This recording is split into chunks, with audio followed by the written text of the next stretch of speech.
Assalamualaikum warahmatullahi wabarakatuh. Apa kabar semuanya? Semoga kabar baik dan sehat selalu. Tetap jaga kesehatan dan terus ikuti protokol kesehatan. Pada kesempatan kali ini, saya ingin mempresentasikan laporan kegiatan mini project acara 3 yaitu penanaman dan pemupukan. Sebelumnya, izinkan saya memperkenalkan diri. Perkenalkan, nama saya Danendra Onesimus dengan nomor NIM 19 PT 08093 dari kelompok 28 dan asisten pendamping Latifah Runing Tias. Pendahuluan. Yang pertama yaitu penanaman. Penanaman merupakan kegiatan budidaya yang dilakukan secara sengaja terhadap bibit, benih, biji, stek tanaman ke dalam suatu media tanam permanen untuk tujuan menghasilkan tanaman yang sempurna. Hanum 2008 menyatakan bahwa penanaman merupakan proses pemindahan benih ke dalam tanah yang bertujuan supaya tanaman tumbuh dan berkembang dengan baik. Kemudian ada pupuk dan pemupukan. Pupuk adalah bahan yang mengandung satu atau lebih unsur hara tanaman yang jika diberikan ke tanaman dapat meningkatkan pertumbuhan dan hasil tanaman. Sedangkan pemupukan merupakan penambahan nutrien tambahan tertentu dalam artian pupuk ke dalam tanaman dan tanah agar pertumbuhan dan perkembangan tanaman dapat optimal. Mansur et al. 2021 menyatakan bahwa pupuk merupakan sumber unsur hara utama yang sangat menentukan tingkat pertumbuhan dan produksi tanaman, sedangkan pemupukan dapat diartikan sebagai pemberian bahan organik maupun bahan non-organik untuk menggantikan kehilangan unsur hara di dalam tanah dan untuk memenuhi kebutuhan unsur hara bagi tanaman sehingga produktivitas tanaman meningkat. Kemudian ada fungsi pemupukan. Pemupukan berfungsi untuk mengoptimalkan proses pertumbuhan dalam waktu yang relatif singkat, meningkatkan kadar hara dan membuat tumbuhan kembali tumbuh subur, membuat tumbuhan tahan terhadap serangan hama, memanipulasi area di sekitar tumbuhan sehingga ia dapat berkembang secara maksimal, dan merangsang pertumbuhan akar, daun, dan batang. Mansur et al. 2021 menyatakan bahwa pupuk memiliki peranan penting dalam kesuburan tanah karena pupuk yang diberikan ke dalam tanah mengandung satu atau lebih unsur hara yang diperlukan untuk menggantikan unsur hara yang telah digunakan oleh tanaman untuk proses pertumbuhan dan perkembangan tanaman. Tujuan dari mini project. Mini project acara penanaman dan pemupukan bertujuan untuk mengetahui cara penanaman, perawatan, pemupukan, dan pemanenan tanaman pakan, serta untuk mengetahui efek pemberian pupuk terhadap daya tumbuh tanaman. Alat dan bahan. Alat yang digunakan dalam mini project acara penanaman dan pemupukan yaitu cetok, penggaris atau pita ukur, polybag, dan kamera. Sedangkan bahan yang digunakan dalam mini project acara penanaman dan pemupukan yaitu biji jagung atau zea mais, tanah, pupuk, dan air. Kegiatan praktikum. Profil tanaman zea mais atau jagung. Tanaman jagung atau zea mais L adalah tanaman rumput-rumputan dan berbiji tunggal atau monokotil. Jagung merupakan tanaman rumput kuat, sedikit berumpun dengan batang kasar, serta tingginya berkisar 0,6 hingga 3 meter. Jagung juga merupakan salah satu tanaman dengan kandungan karbohidrat yang tinggi dan menjadi makanan pokok di beberapa daerah.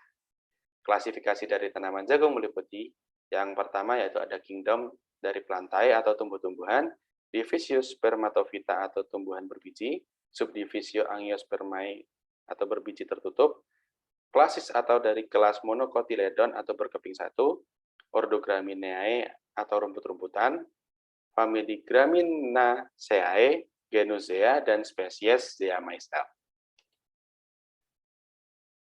Media penanaman yang digunakan untuk menanam jagung atau zea mais dalam mini project penanaman dan pemupukan adalah tanah humus atau tanah biasa.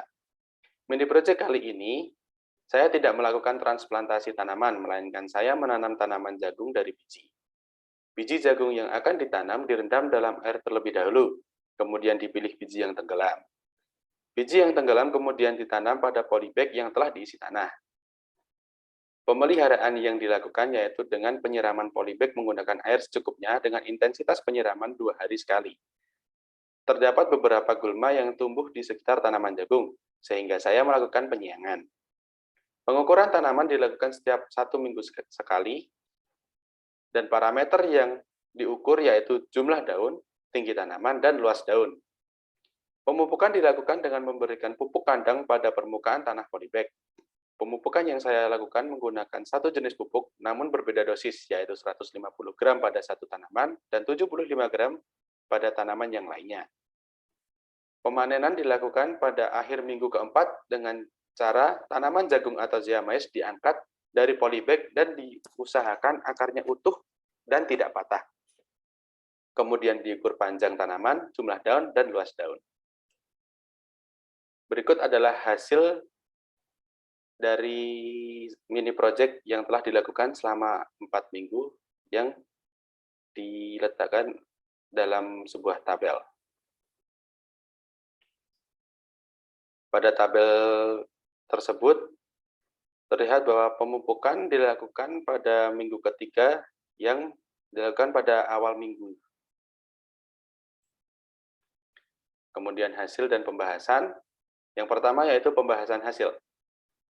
Berdasarkan mini project yang telah dilakukan, pemupukan dilakukan pada minggu ketiga. Perlakuan pemupukan dosis 150 gram didapatkan hasil akhir yaitu tinggi tanaman 68 cm, jumlah daun sebanyak 3 buah, dan lebar rata-rata daun yaitu 64,27 cm. Perlakuan pemupukan dosis 75 gram didapatkan hasil akhir yaitu tinggi tanaman 63 cm, jumlah daun sebanyak 4 buah, dan lebar rata-rata daun yaitu 62,42 cm. Yang dimaksudkan yaitu luas daun, bukan lebar daun. Pembahasan pemupukan. Pemupukan pada mini project ini menggunakan pupuk kandang. Pupuk kandang yaitu olahan kotoran hewan ternak yang diberikan pada lahan pertanian untuk memperbaiki kesuburan dan tekstur tanah, serta zat hara yang dikandung pupuk kandang tergantung dari sumber kotoran bahan bakunya. Metode pemberian pupuk yaitu dengan menebarkan pupuk di atas permukaan tanah. Sugianto 2013 menyatakan bahwa pemberian pupuk dapat dilakukan dengan cara disebar secara merata di atas permukaan tanah. Gani et al. 2021 menyatakan bahwa kandungan hara pada pupuk kandang antara lain nitrogen, karbon, fosfor, kalium, kalsium, dan rasio Cn. Syahfani 2011 menambahkan bahwa kandungan unsur hara yang terdapat di dalam pupuk kandang sapi yakni N 2,33%, kemudian P2O5 0,61%, dan K2O sebanyak 1,58%.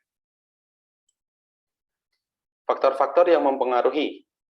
Faktor-faktor yang dapat mempengaruhi pertumbuhan dan perkembangan tanaman yaitu genetik tanaman, unsur hara tanah, pemberian pupuk, suhu, iklim, cuaca, intensitas cahaya, dan intensitas air atau penyiraman.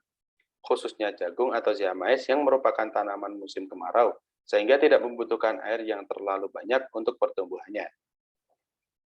Susanti et al. 2014 menyatakan bahwa faktor yang mempengaruhi pertumbuhan tanaman adalah faktor genetik dan lingkungan.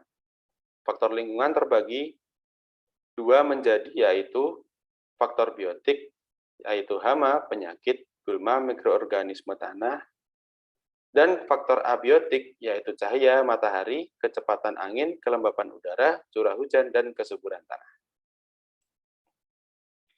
Kemudian masuk ke kesimpulan. Berdasarkan mini project acara penanaman dan pemupukan yang telah dilakukan, dapat disimpulkan bahwa cara penanaman jagung atau Zeamais yaitu dengan merendam biji jagung terlebih dahulu dan dipilih biji yang tenggelam, kemudian ditanam pada polybag dengan media tanah humus atau tanah biasa. Perawatan yang dilakukan yaitu penyiangan yang merupakan pencabutan gulma yang tumbuh di sekitar tanaman pakan yang ditanam. Proses pemupukan dilakukan menggunakan pupuk kandang dengan metode yaitu pupuk ditebarkan di atas permukaan tanah secara merata. Proses pemanenan dilakukan dengan mengeluarkan tanaman dari polybag dan diusahakan akarnya utuh, kemudian diukur panjang tanaman, jumlah daun, dan luas daun. Pemberian pupuk yang cukup dapat menunjang pertumbuhan dan perkembangan tanaman, namun juga harus didukung oleh faktor internal dan faktor eksternal yang lainnya. Berikut daftar pustaka dari sumber-sumber yang saya gunakan.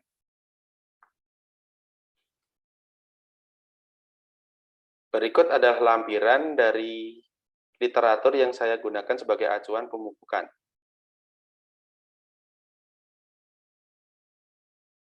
Selanjutnya, saya ingin menampilkan footage video kegiatan mini project. Selamat menyaksikan.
Sekian presentasi dari saya. Apabila masih banyak kekurangan dan kesalahan, baik dari kata maupun pembuatan PowerPoint yang saya bikin, saya mohon maaf.